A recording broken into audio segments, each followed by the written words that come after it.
इलायची music purchase mix DJ Ramkumar Kalapati Madhubani mix by Deepak दीवाना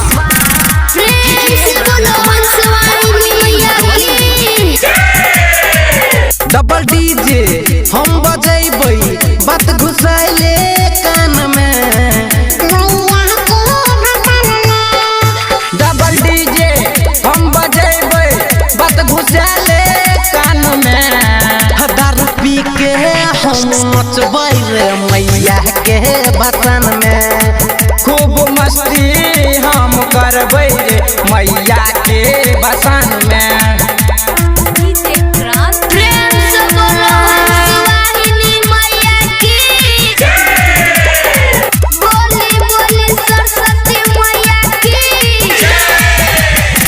नाचले हो जोरे यारवा जल्दी सीन तैयार रे। नाचते नाचते बमक जाइबे देव सोंड कपार रे। नाचले बे जोरे यारवा जल्दी से तैयार रे।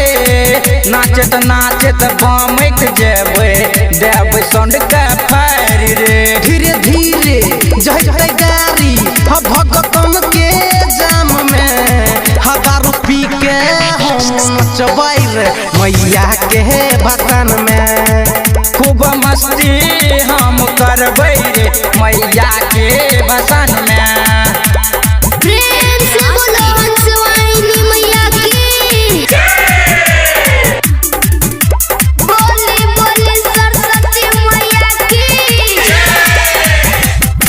मैया के भगतन कबो होइ छै नै हरान रे।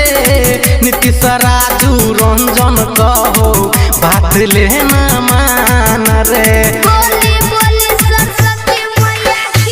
मैया के भगतन कबो न होइ छै नाच में हरान रे।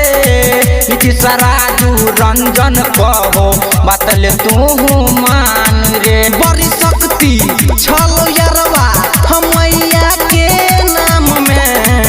दारू पी के हम नचबै रे मैया के बसन में। खूब मस्ती हम करबै रे मैया के बसन में। LIC music recording studio Triveniganj Supaul.